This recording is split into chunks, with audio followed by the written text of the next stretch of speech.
I said I remove every lead pipe in America so every child can drink clean water without fear of brain damage. We're doing it, a promise made and a promise kept. Yes. Too late for him, of course, because the damage has already been done. I don't know if we can blame lead pipes or not. His damage might predate the existence of lead pipes. That's the President of the United States. He's balkanizing the country along lines of race again. Yesterday, Philadelphia. Did you see the high school gymnasium they were in? It was not even about half full. The man does not draw a crowd. There are banjo players that draw bigger crowds than Joe Biden. And he's the President of the United States. That guy from Deliverance, I think, draws bigger crowds. With the banjo and the tooth, you know. Well, happy Thursday and welcome back. President Trump back at the lynching today in New York City. The judge yesterday issued orders and ropes, sent the jurors home with thick hemp ropes. The Democrat Party always leaves them laying around because it's part of their history, part of their custom. We've got all kinds of crazy going on. There was a fun moment yesterday afternoon where the jurors, it looked like they were coming back, and there was a brief moment because they went off to deliberate, and 3 hours later, the judge or the bailiff got a note saying they're passing notes, no passing notes in class. But the jury passed a note, and they said, well, we got a lot of questions because Judge Juan Merchan, a Joe Biden donor, and Joe Biden, a brain donor. They got donors all over the place here. A note saying, gosh, we got some questions over here. And there are a lot of questions because the judge gave him, what was it, an hour and a half or something of jury instructions, but they didn't get a copy on paper of the jury instructions. So they're supposed to memorize everything, commit it to memory, and then go and deliberate on the great issues of our day. And these are the great issues of our day. And a while later, a few hours, they say, hey, we got some questions here, which might suggest that there's debate going on in the jury room, which some are interpreting as good news, perhaps for President Trump and maybe for our democracy, because if anybody's trying to destroy our democracy, that's the big Democrat Party talking point. And Dr. Jill Biden, she was on The View yesterday because she's got a new cartoon book out about a cat. It's a fictional cat, an imaginary cat. And so naturally she went on The View after being on with George Snuffleupagus yesterday. It's good to be a Democrat. The First Lady gets an interview with ABC News Good Morning America when the world is falling apart. There is anarchy and pandemonium and bedlam everywhere. I don't mean to be repetitive. And she goes on the Good Morning America. And who's interviewing her but the diminutive George Snuffleupagus, George Stephanopoulos of the Clinton White House, which is his claim to fame. And then at ABC News, they imagined that maybe he would be a journalist, a good journalist. And it doesn't matter. So they give him $17 million a year to be a propagandist for the Democrat Party on Good Morning America. It's quite a remarkable thing. What was his journalistic background? He might have dated, that's a euphemism, a couple of journalists that were covering the Clinton White House. There was a lot of dating going on in there, I'll tell you that much. A lot of spreading of, is it STDs or STIs? Because they updated sexually transmitted diseases. Now they say they prefer sexually transmitted infections, and they would know. Just look at them. They're the party of monkeypox. Honestly, they're hoping that their ideology spreads as fast as their sexually transmitted infections or diseases, whichever you prefer. The Democrat Party. Boink, boink, everybody in the hot tub. But don't forget your antibiotics. Remarkable stuff. So Dr. Jill she's not a doctor, by the way, so she cannot prescribe antibiotics as much as perhaps she'd like to. But she went on with George Snuffleupagus, where she was fluffed by a pro. and then over to The View. They call it The View, and that's actually an ABC News program as well, in that it comes out of the ABC News budget. And so Whoopi Goldberg, what's her real name, Michael? What's her real name? It's Karen. What's and her last name? Johnson. Karen Johnson, that's correct. Whoopi Goldberg is not Whoopi Goldberg. She is Karen Johnson. That's her real name. She's a Karen and she's a Johnson. She is all these things. It's remarkable. And she went on The View because I guess it's a kid's book, or for Democrats, maybe it's an adult's book, but not adults only, like the books they put in grammar schools, teaching. I can't even describe it here. It's radio, and it'd be against the law. But amazing stuff. And Joe Biden was out there with Kamala in a gymnasium in Philadelphia, or near Philadelphia, lying to African-American people about what great things they're going to do for them because they're black. And that's really just because the polls are not going very well. And I know what you're thinking. When you think polls, you think Hunter Biden and his baby mama and all that stuff. But not that kind of poll. It's the other kind of poll. It's not P-O-L-E, it's P-O-L-L. And that's different in the Biden family. But in any case, the polls showing that he's not doing well with voters under 30, voters 18 to 30, not doing well with African-American voters, in particular African-American men as voters. And so they are dialing up the pander factor. It's the, what did somebody yesterday called it? The Pander Express. Who was it? Was that Senator Tim Scott? I think it might have been Tim Scott. The Pander Express, which is pretty good. That's a little, they'll accuse him of being anti-Chinese. And because, we got new pandas coming into the zoo in Washington, D.C., too. We don't know what their gender is, though. When they get here, they're going to let them decide. What flavor, though? What flavor pandas? It's, Szechuan, because stir-fry panda. And they sneaked across our border illegally. The pandas did. They came in with a swarm of Chinese adult males with military training. And the pandas are coming in. Amazing stuff. They don't know what gender they are, but they'll let them decide on their own.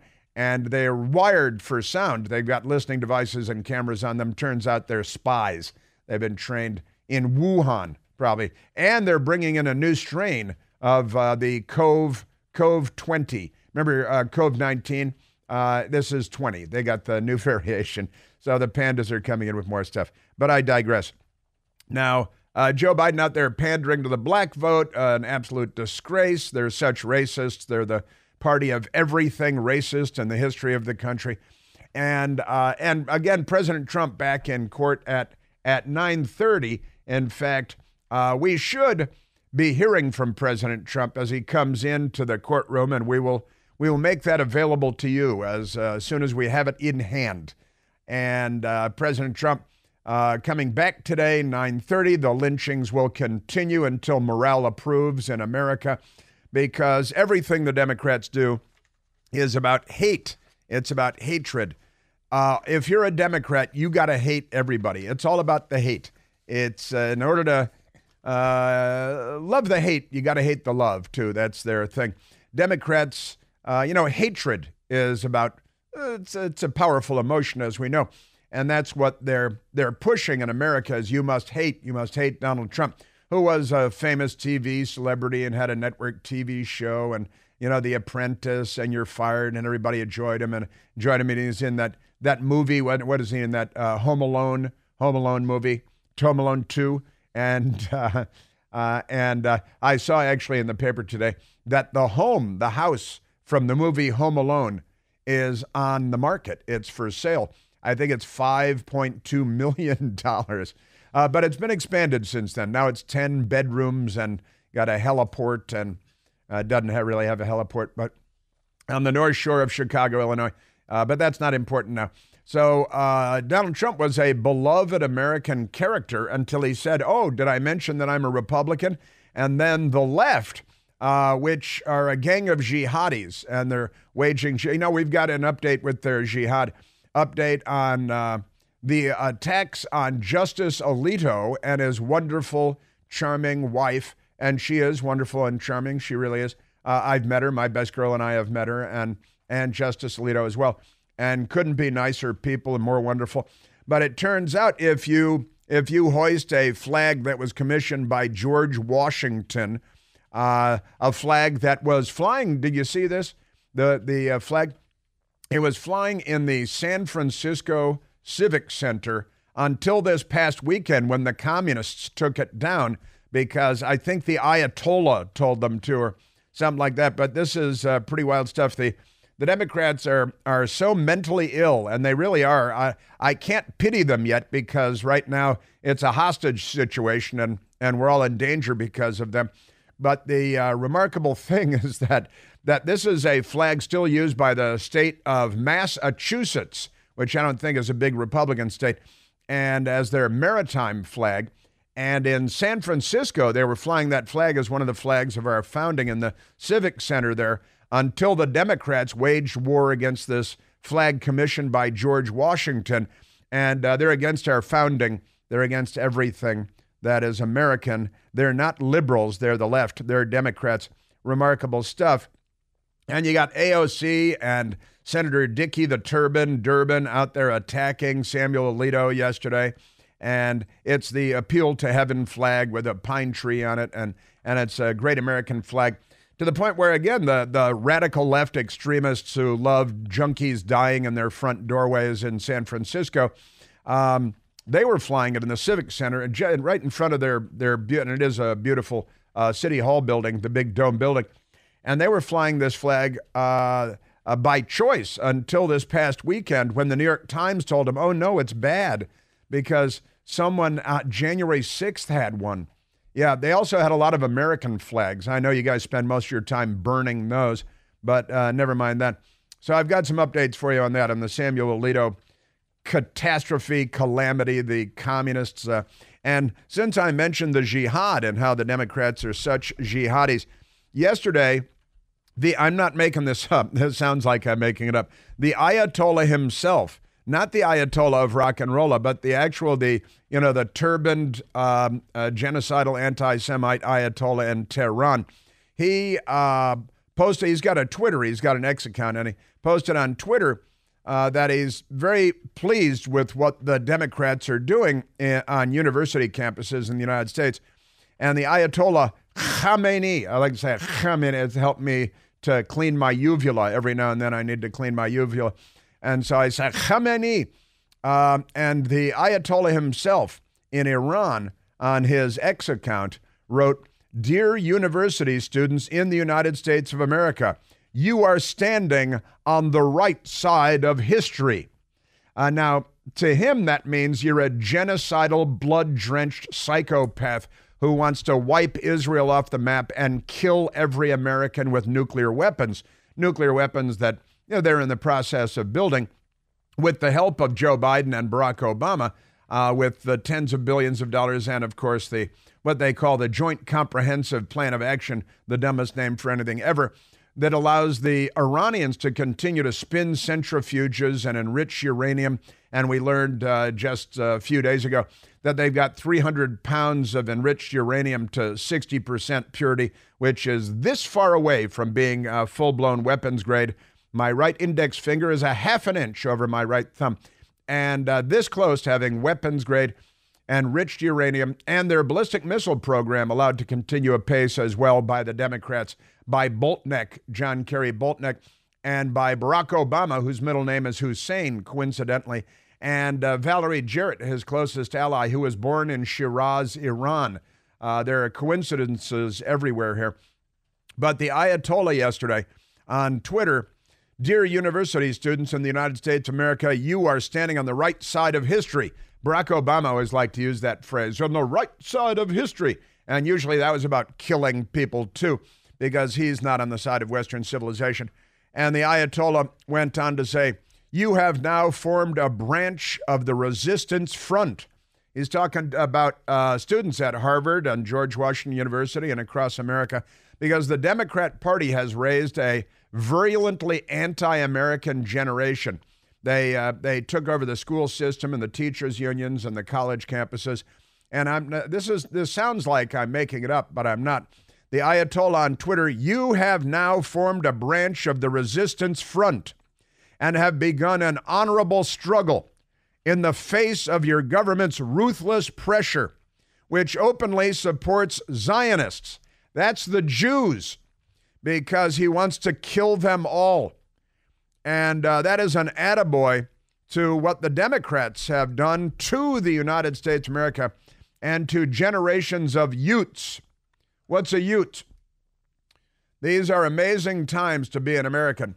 So I've got a lot to share with you today on those fronts and more. And Joe Biden being brain dead, Dr. Jill being the enabler of the brain dead president of the United States.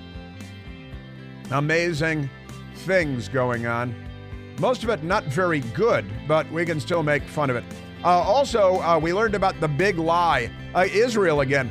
They dropped a tiny little bomb on the jihadis, and it turned out they were sitting on a stockpile of explosives at the time, which is pretty funny. But the Democrats blame the Jews anyway. Even their Jews blame the Jews. It's a suicidal death cult. Remarkable things to talk about. Boston, Massachusetts. We've got racism, American Airlines, all kinds of stuff. And we're at 888-630-9625. All right, Michael, let's take a phone call, why don't we? Talk to the nice people. They're not crazy people. This isn't NPR. Let's go to Chris calling from Marshall, Virginia. Chris, you're on the Chris Plant Show. Oh, Monsignor Plante. Such a beautiful morning. Good morning, sir. I'm calling, of course, from the front line of the heartland. I'm just wondering, speaking of leftist hypocrisy, when are we going to band together and demand that they banish from every point of reference the name Berkeley, since Berkeley was an unabashed, unapologetic slave owner until the day he died? That's absolutely true. Berkeley University in the town of Berkeley, California, named for a slave owner, George Berkeley. George Berkeley, who came out of Ireland and had some really crazy ideas of all kinds, but a slave owner and a plantation owner in the United States of America, so naturally the Democrats named a town after him, and a university, a major university where leftists go to hate everything. Amherst College, named for in Massachusetts, named for another British guy. The only person that we know for certain distributed smallpox-infected blankets to Native Americans in a deliberate effort to massacre them, and that's Amherst College. And the Democrats are going around canceling everything, and they're all Democrats that they cancel naturally. But you're right, it's time that we do away with Berkeley University completely. In fact, we should bulldoze the buildings and salt the earth there, just to be thorough. Seems appropriate.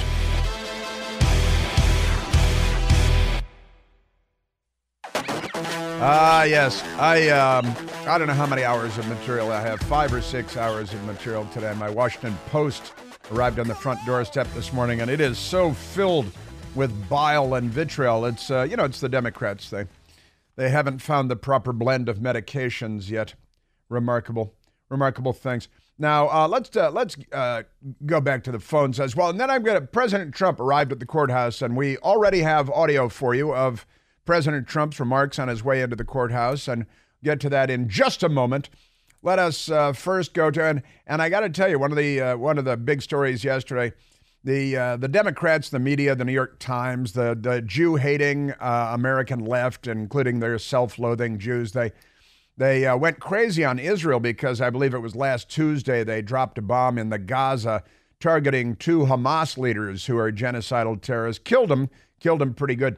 And I've got a huge update on that because everything we were told about it was a lie by the liars who lie all the time. And once again, I will have to set the record straight, and the Washington Post won't set the record straight because they're filth. They're not journalists. But right now, let's go to the telephones. Let's go to Connor, calling from the Maryland and West Virginia state line. Connor, you're on the Chris Plant Show. Hey, Chris. Hey, Connor. What an honor to be on your show multiple times. I must say that before I begin. It's my honor to have you. Well, I appreciate that. Let me just start by saying one of your favorite phrases, the Democrat Party isn't. Mm-hmm. They And definitely also, are not. They are not democratic. Also, I will say, it seems to be the case that whenever the left claims they will do something, you can automatically assume the opposite. Yep, that's a truism for the ages. A truism for the ages. I like that. So I'll continue actually by saying that I and many other Americans, true Americans, not what the left likes to call themselves, Democrats, true Americans are fed up. Yeah. And not well fed. Yeah. Yeah, and what is it that has you fed up, Connor? I'm fed up with multiple things. One being the fact that you can't even wear your faith on your sleeve, around your neck, or even talk about it without being looked at funny. And it's sad. It is sad. Well, their anti-commies have always been anti-faith, anti-religion, because faith competes with the power of the state. The Soviet Union banned religion. The Communist Chinese banned religion. The North Koreans banned religion. The commies ban religion everywhere you go. And you're right. They discourage and punish any public display of faith. And we saw it recently, Connor, on, now your name is Connor, so you're probably Irish Catholic and not Jewish, but we've been watching it on college campuses lately with students who are being told by their professors to conceal their Star of David or any other symbol of Judaism. And it's also true of people wearing a simple cross around their necks or in any other expression of Christianity or of their and of their faith. And that's what you're talking about. And that is entirely on the Democrat Party and on the left in the United States, which, as everywhere in the world, is absolutely anti-religion. And really, this has been well known for a century. The reason is because the power of state is challenged by the power of the church. And that has been the case for centuries, not just in Western civilization, but beyond. But the commies, certainly with the advent of the Bolshevik Revolution in 1917 and beyond, they have been very aggressive in trampling religious freedoms. And we see Democrats doing it here all the time. The high school coach, the football coach, who liked to say a prayer after games because his young players, high school players, were not injured during the course of the game. And he'd do a quick prayer and expression of his faith. And the Democrats despised him and despised that so much that they dragged him into court. And it went all the way to the Supreme Court, and the Supreme Court had to affirm his right to practice his religious faith in the United States of America, which is one of, if not the most important founding principle that led to the creation of the United States and driving the British crown out in 1776. It's amazing and beyond. And it is amazing that the Democrat Party has taken the mantle of the Soviet communists and the British crown and oppressive regimes going back centuries. They can't just leave people alone to practice their religious faith and in private or in public, which is allowed in the United States of America, but the left does not allow that. So you've got, you're fed up. That's one of the things you're fed up with. Oh yeah, that's just one or two. You just went on about a lot of things, and yeah, I can tally down definitely the things that you've mentioned. And I don't necessarily want to continue tallying as I'm running out of pencil lead. Well, there are so many things in the water of many cities. You look at, Joe Biden was talking about that yesterday. He's going to do away with lead ban. He said mission accomplished. Apparently that he's gone around with a wrench and, a smock, and he's done away with lead pipes in the United States of America. That's what he claimed yesterday. He's a lying Sacagawea. Everybody knows that. But then there's President Trump being threatened with prison time, which is what communist regimes do everywhere in the world, what totalitarian regimes of all stripes do. We've seen this going on in just in the last couple of years in African countries and Central Asian countries and in Venezuela with the commies there, taking their political opponents off of the ballots, Sierra Leone in Africa, taking their opponents off the ballots. That's another thing, Connor, that you ought to be fed up with, and I bet you probably are. Oh yes, indeed. Give me 1 second to think about one more thing to mention, and then I want to let you get to your show and the rest of the callers. That would be good. Yes. Sure. So I'm fed up with the fact that I haven't been able to be myself for around 8 years, actually. You're one of the only people I get to talk to like this without fear of retribution or fear of losing friendship, etc. Yeah. And it's sad that you have to call in to the radio to find friends nowadays. Well, I gotta tell you, Cutter, that the free speech is under assault, and it's the left. The free practice of religion is under assault, and it's the left. Our free press is corrupted. Has been so incredibly corrupted. I like to say, because it's true, it's that the news media, the press, the fourth estate, the most corrupt institution in the United States of America, and once again, that's the left. I haven't even gotten past that's the first 3/5 of the First Amendment to the Bill of Rights. They, of course, hold the Second Amendment in absolute contempt, and they want to ban the Second Amendment because the left, the Democratic Party is what you started with, and that's true enough. And they're not liberals, they're the left. And the left is the most illiberal gang of miscreants on the planet Earth, and they have been for over a century now.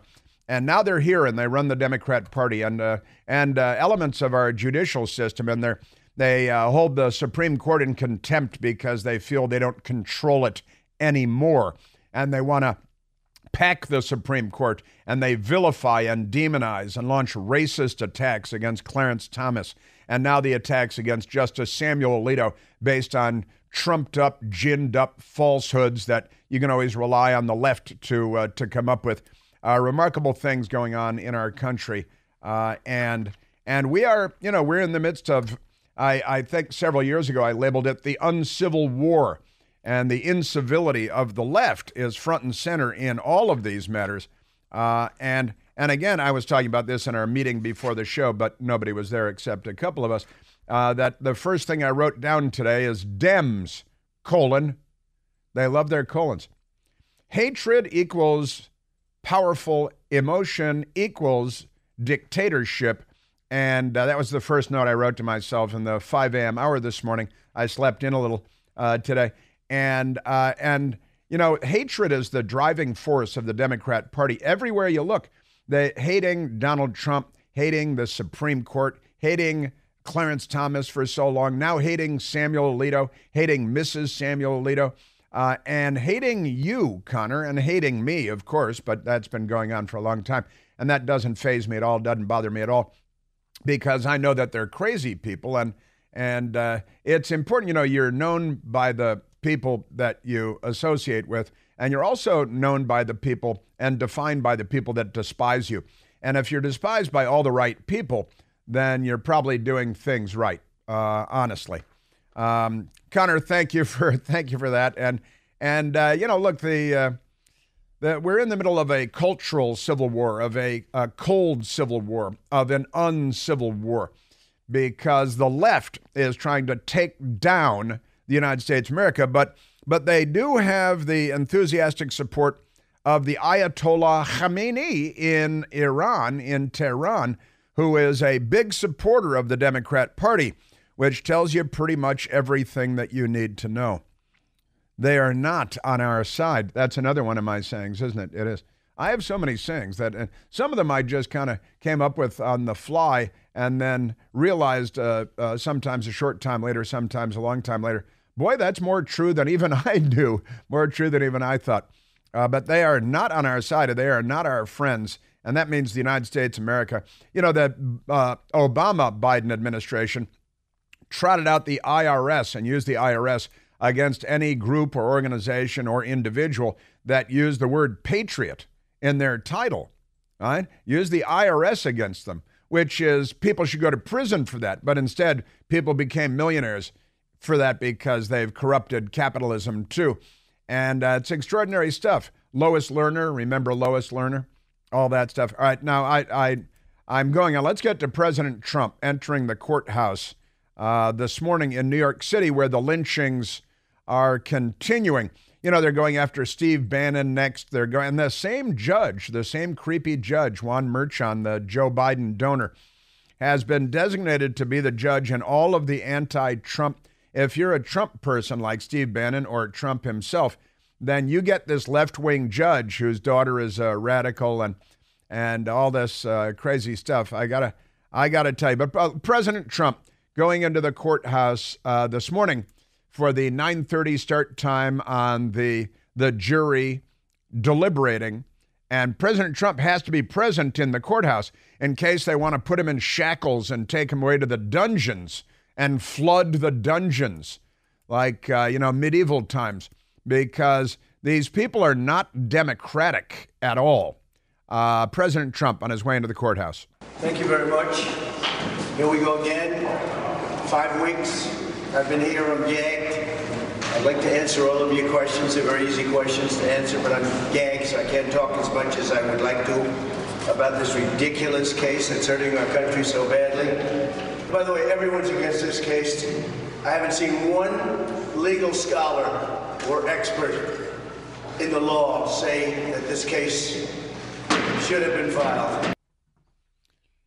There might be some left-wing radicals out of Berkeley named for a slave-driving, bullwhip-cracking. If it'd be obviously it's a Democrat institution. President Trump on his way into the courthouse. Should not have been filed, or at a minimum, it should have been filed 7 years ago. It's 7 years old. Everybody turned it down, including federal elections turned it down. Southern District turned it down. Bragg turned it down. Then he rejuvenated it when I was running for office. It's a terrible thing. At the request of Biden. At the request of Biden. Now, and then they pose the gag order on the former president who's running for president again. And, Sig Heil, meine Schatzi, Uga Balunga, honestly, this is like, the government of Ouagadougou is in charge. That's the capital of Burkina Faso, as any school child knows. Jonathan Turley, this is becoming a 3-card Monte game on where is the crime? Smart guy, where is the crime? Mike Davis, the U.S. would sanction a country for doing this. I think that's good. Steve Hilton, it seems that every single day these proceedings go on, the judge and the prosecutor just go out of their way to prove Trump's point. And I guess they are proving my point. And that's exactly right. We are now doing the kinds of things that the United States would sanction other countries for doing. But the left is in charge of the Democrat Party, and they have corrupted our judicial system, the Justice Department, with a bitter, crusty lefty who thinks that he was entitled to be on the Supreme Court. But, it was Harry Reid in the Senate that corrupted that whole process. President Trump. This is a very sad day for America. The whole world is watching, and it's a very sad day for New York. I've gone through 2 of these trials already. With the same kind of a judge. It's all worked. It's all rigged. The whole system is rigged. On this case, as with the E. Jean Carroll case, who claims that she met President Trump some year, she's not sure what year, the dressing room at Bergdorf Goodman's in New York, but she doesn't know what year. She knows what decade. That's about it. But the Democrats did away with the statute of limitations because the statute of limitations had expired. So the Democrats eliminated the statute of limitations just so they could go after Trump and P. Diddy. And although the state didn't go after P. Diddy, it's just civil suits. And they did away with the statute of limitations on this, too, because it should have been a misdemeanor. And it had run its course. The statute of limitations had expired. So they said, oh, no, we're gonna call it a felony. And now President Trump facing 34 charges with a Manhattan jury pool, the most Democrat voting county in the United States of America. I think more than 85% voted for Biden, and that's the jury pool. The judge is a Biden donor who does not recognize the objections of the defense and rubber stamps the objections of the prosecution every step of the way. Un-Americanism is the defining characteristic of today's Democrat Party.